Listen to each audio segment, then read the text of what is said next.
It's homecoming week at McNeil High School, and the senior class is gathering for a pep rally. But this isn't about school spirit.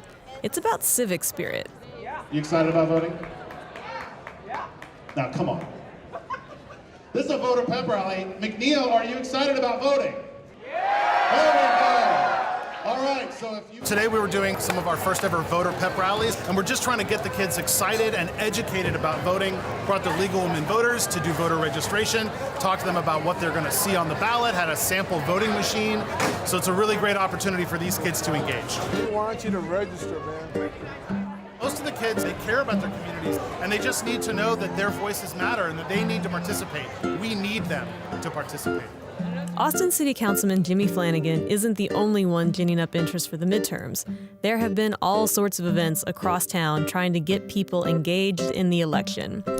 Bars and restaurants have hosted debate watch parties. There have been local candidate debates with happy hours. Even at the Austin City Limits Music Festival, the push to get out the vote was evident.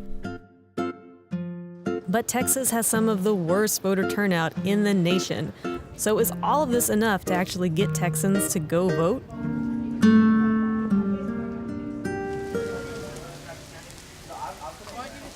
Register to vote! The answer to should you is always yes. Today is the last day to register to vote here in Texas. And on campus, we're trying to get the number up to at least 30 to 35% turnout on campus, which doesn't sound like a lot, but you gotta remember that in 2014, student turnout was 18%, which pretty much mirrors what it's like for young people nationwide. So going from that to 30 would be a massive jump. During early voting, I definitely recommend doing that because just today we have a stack like this big of voter registration cards. I mean, what we're seeing with students, I mean, there's just a general knowledge that there is something happening. It actually is mind-boggling. We are set to break that record. Gretchen Nagy is the director of voter registration for Travis County. She's talking about the voter registration record for the county that was set in 2016. Or should I say the previous record? 2 years ago, we actually were at 92.6%. As of today, we have 776,000 registered voters in Travis County, and that is equal to 93%. She says some of that boost has to do with one race in particular.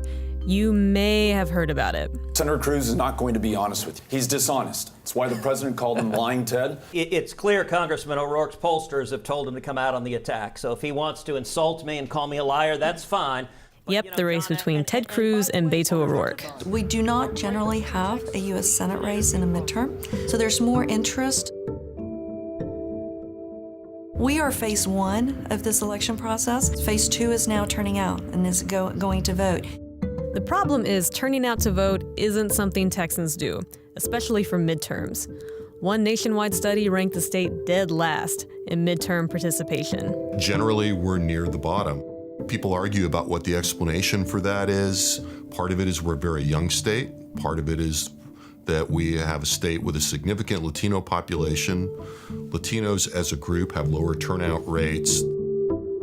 Registration and the voting rules are definitely a factor. And if you step back and think about it from an academic perspective, almost everything you do to increase the costs and time and effort of voting are likely to reduce voter turnout. The voter registration rules in Texas are relatively strict. The voter ID rules, as we know, are relatively strict. But I think it is fair to say that it could be a lot easier to vote in Texas, and if it was, you would see increased voter turnout. The way in which voting operates or registering to vote is that it's not easy. It's not a modern sort of technology the same way you do things on your phone. Val Benavides is with the Texas Freedom Network, and their program Texas Rising focuses on registering younger voters. And this has been the main argument of many groups. Voter turnout, especially younger voter turnout, is low because the system is old and cumbersome. Nevertheless, groups have been pushing hard to get young voters registered and to the polls. In Texas, under 30s are the fastest growing population. Over the next 4 to 5 years, they will be close to 1/3 of that entire electorate. So it's a huge amount of people who need to be civically engaged. But will it work? Will all the registration drives and events and happy hours bring more Texans to the polls this year? First-time voter. If early voting is any indication, the answer is yes. Travis and other major counties across the state are seeing record-breaking early voting. If the numbers hold, it looks like enthusiasm may have turned into participation, something Flanagan was hoping for back at the registration pep rally. I'm excited about getting these kids registered to vote, but I'm more excited about getting them to vote. And what will really count is who shows up to the polls starting October 22nd.